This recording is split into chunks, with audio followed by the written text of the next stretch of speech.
right, so today we are going to talk about power functions and function operations. Two learning goals for today. We want to be able to perform operations, including something called composition on given functions. And once we do that, we need to be able to find the domain of those functions that we get through the various operations. So since we are talking about power functions, we should probably know what a power function is. It's a function in this form, y equals a times x to the b, where a can be any real number and b has to be a rational number. So the exponent, in other words, it can be a fraction, it could be an integer, but it cannot be a square root or pi or anything else irrational. Now, we've found domain and range so many times. Today we're just focusing on domain. Remember that domain, those are the x values for which the function is defined, meaning what x values are allowed in that particular equation. So when we create a new function from two existing ones, the domain of the new one is going to have x values of both of the originals, but we have to exclude anything that would result in a 0 in the denominator, or we should also exclude, I should have typed this out, or a negative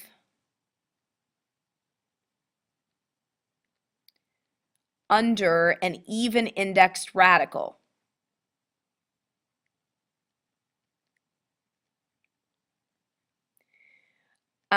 Obviously, we can't have zeros in the denominator because we know that that makes the function undefined. We can't have negatives under an even indexed radical. Again, remember, odd indexed radicals, you can have a negative underneath those, but no negatives under even indexed radicals because that would give us imaginary solutions. So when we are trying to make a function, it has to be real numbers in the domain. So let's take a look at two power functions here. F of x equals negative 2 times x to the 1/2, and g of x, which is just x to the 1/2. So we're going to perform the indicated operation, and then we're going to state the domain. So f of x plus g of x. So we've been told what f of x is, we've been told what g of x is, and so then now we just have to add them together. So I've got negative 2 x to the 1/2 plus x to the 1/2. Now, here I do not care which format you prefer to work with. If you prefer to work with the format that it's in with the rational exponents, that's totally fine. If you prefer to convert it, if that makes more sense to your brain, you can certainly do that as well. You do not have to do both. So this is a pick one or the other. You don't have to do both. So you can either write your first step this way, or for those of you who prefer the rational or prefer the radical notation, remember x to the 1/2, that's an index of 2 and an exponent of 1. So x to the 1/2 means square root of x. So I've got negative 2 square roots of x plus square root of x. So again, either one of these formats is what we can deal with. And remember that in order to add terms with exponents, they have to have the same exponent. Same is true for the radicals. They have to have exact same index and exact same thing underneath in order to combine them through addition or subtraction. So here they do. They've both got radical x, or they've both got x to the 1/2. So if I have negative 2 of something, and then I add 1, negative 2 plus 1 is negative 1. So that means I either have negative 1 x to the 1/2, or if you're working in the other notation, negative 1 radical x. Again, you don't have to have both of these. One or the other is perfectly legitimate for your answer, and I will accept it either way. Now, what you can't forget what to do is to state the domain on all of these. After you find the answer, you need to state the domain. So when I look at this is an even indexed radical. I don't have any fractions as far as other than the actual exponent itself, so I don't have to worry about zeros in a denominator, but I do have to worry about having negatives. This is an even indexed radical. I can't have x be a negative number, or this would be undefined.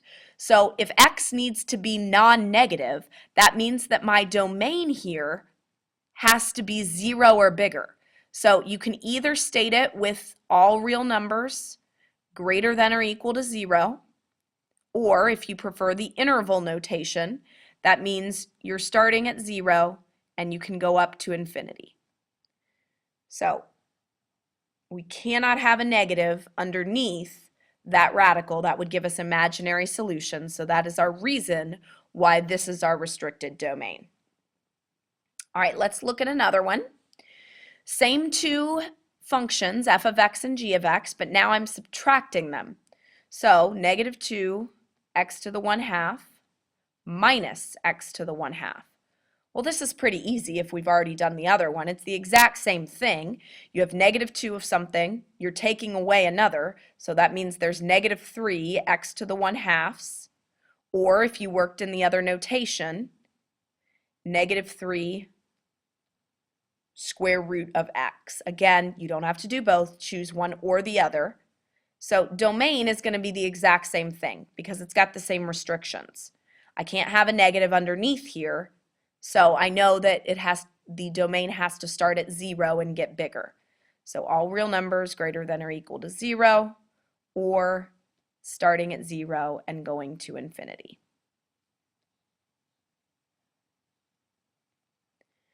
All right, C, I've got f of x times g of x.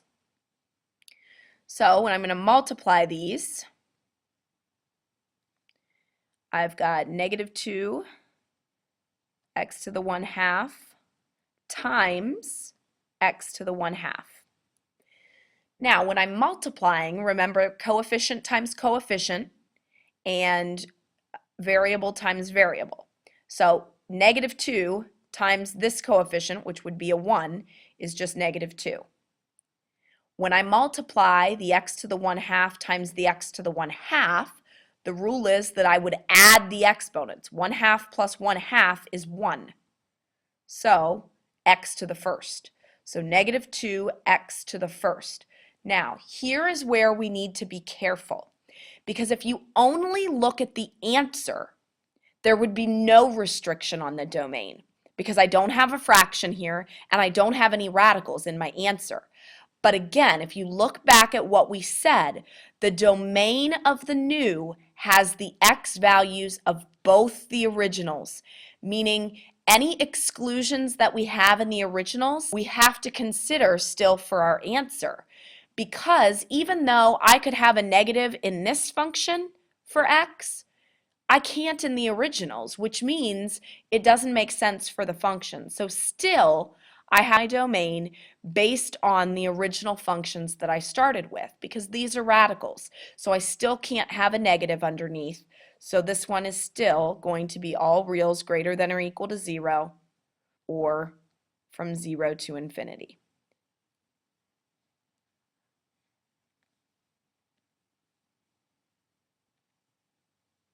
All right, let's look at the next one where we're dividing.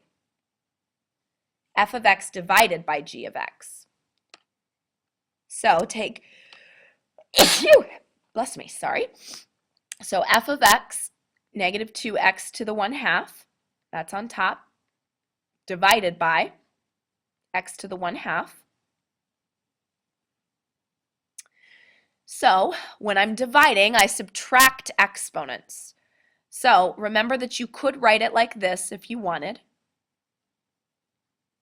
if that makes it easier for you to see. Again, this is an option, not a requirement, but some people, when they see this, make it easier to see that these are going to cancel. Just like here, I would subtract the exponents. 1/2 minus 1/2 is x to the 0, which is just 1. Now, this comes out to just a plain negative 2, because those cancel. Again, there isn't even a variable in my final answer, but when I consider the domain, I have to consider both of my originals and all of my work. Here, I have a fraction, which means in addition to not being able to have any negatives, because that would give me a negative under the even indexed radical, I also have to remember I can't have a 0 in the denominator. So if this were to be 0, that would make it undefined as well. So here, not only can x not be negative, but x also can't be 0. So that means this one is a little different than the 3 before. It's all reals greater than 0, not greater than or equal to. We can't include 0 because that would give me a 0 in a denominator of a fraction. So all reals greater than 0, or using parentheses 0 to infinity, we lose the bracket because we're not including the 0. So that would be our answer. Now, those are all the operations that you've known for a real long time. We've got addition, subtraction, multiplication, and division. It says we're going to perform operations including composition. So composition is a new operation. And what a composition of two functions is it looks fancy. It looks like this. And we read this f of g of x. That's how we read this. So important that you say it correctly so we know what you're talking about. F of g of x means to take g of x, the whole thing, the entire function, and we're going to plug it in place of x into f of x. So whichever function is on the inside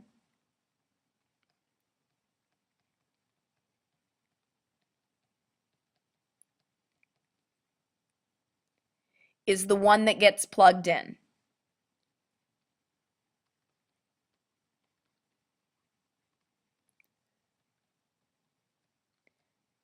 And we plug it into the outside function.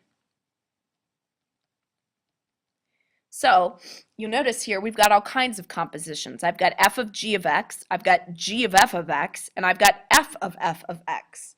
So here we're going to look at these. It says let f of x equal 2x to the negative first and g of x equal x squared minus 1. Perform the indicated operation and state the domain. So we're doing the exact same thing as we did above, except now instead of addition, subtraction, multiplication, or division, we're doing composition. So here the inside function is g of x. So that means g of x is the one that is going to get plugged in. So we are going to plug in x squared minus 1 into the f of x function. So that means this x gets taken out. I put this whole thing in its place. So everything else about f of x is the same. So I write 2, I leave myself a hole where the x was, and I put my negative 1 exponent still. So everything else about f of x is the same here, except I left a hole where my x was. And in place of my x, I'm putting in this function, the whole g of x. So x squared minus 1. Now I need to simplify. So hopefully we know our negative exponent rule by now, and that is that we have to reciprocal whatever's taken to the negative power. So here, this entire thing is taken to the negative first, which means it needs to go to the denominator. So x squared minus 1 to the first, which we don't have to write to the first power, goes to the bottom. Do not take the 2 to the bottom. It does not have a negative exponent. It stays here. Now, there's nothing else I can do to simplify that.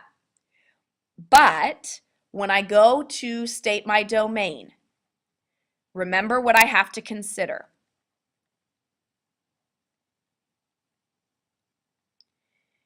My originals, 2x to the negative first. That would be 2 over x. G of x is x squared minus 1. I'm not allowed to have anything that's going to give me a 0 in the denominator or a even indexed radical with a negative underneath. Now, because this x never comes up in any of my work, I don't know much about the originals. I need to look at all my work as well as my answer. So if I look at my work here, it's the exact same thing as my answer, just in a different format. So I've got a denominator here. I am not allowed to let that denominator be 0. So I probably should figure out what makes my denominator 0. So what makes x squared minus 1 equals 0? Well, if you don't know, solve it. Now, some of you can look at that and you know automatically what makes it 0. And if that's the case, that's great. But if you don't, you're going to have to solve it.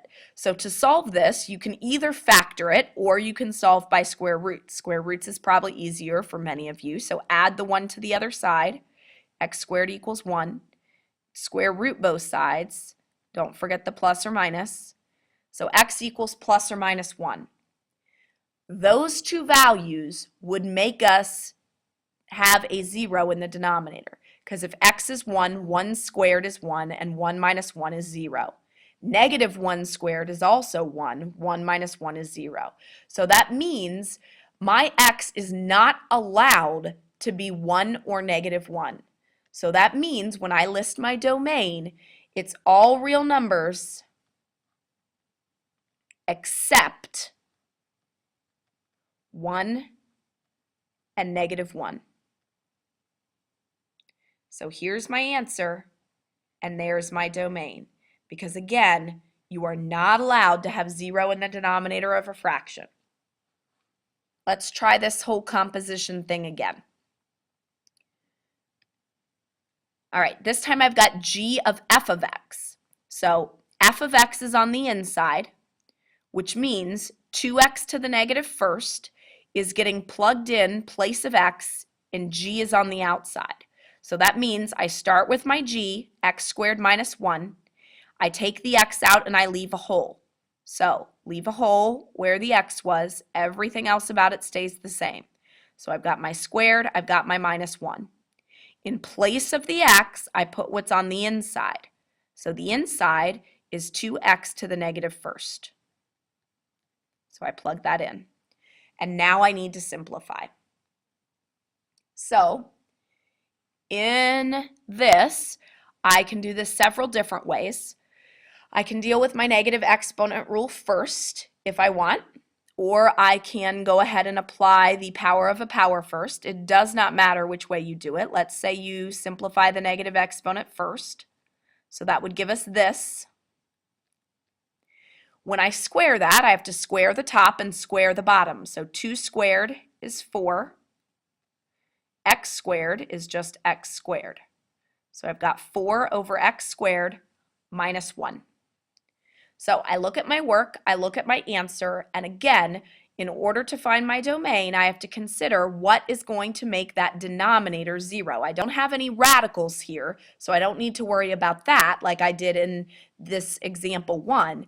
But down here, I'm worrying about zeros in the denominator. Right here, I've got an x on the bottom. So if x is 0, I would have a 0 in the denominator. Down here in my answer, it's the same thing. The only value that would make this x squared 0 is if x is 0. So that means x is allowed to be anything except 0. So all real numbers except 0 is going to be my domain. All right, last one, f of x.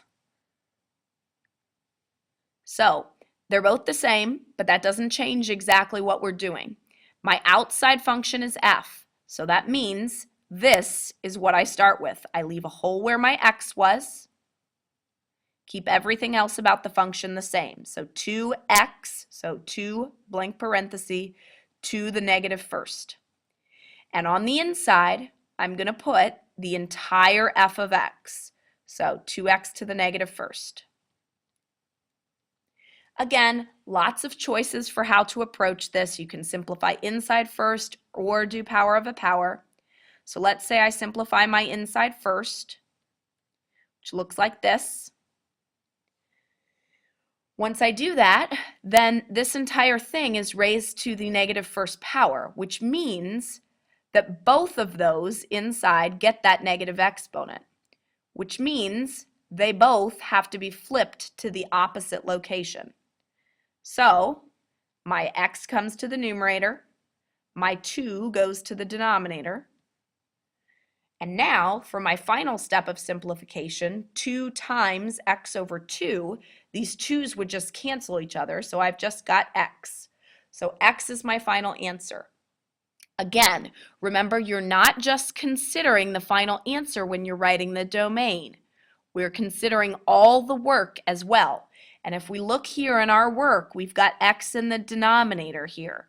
So x is still not allowed to be 0 because at this step we would have a function that would be undefined. So x isn't allowed to be 0. I don't have any radicals to worry about. So all real numbers except 0. Now, sometimes instead of writing the entire function form out like I did up here, f of x plus g of x, sometimes they'll just write fg. So if you see something in an example on a worksheet, just any problem that you're given from the book, and it just says f plus g, that really means the same thing as f of x plus g of x. So I just wanted to point that out to you so you didn't get confused. Those mean the exact same thing. Sometimes they just substitute and get rid of the function notation to make it a little simpler. All right, so we know how to do compositions now. Practice that in example 2. Hopefully we know how to find our domains. And that is it for today.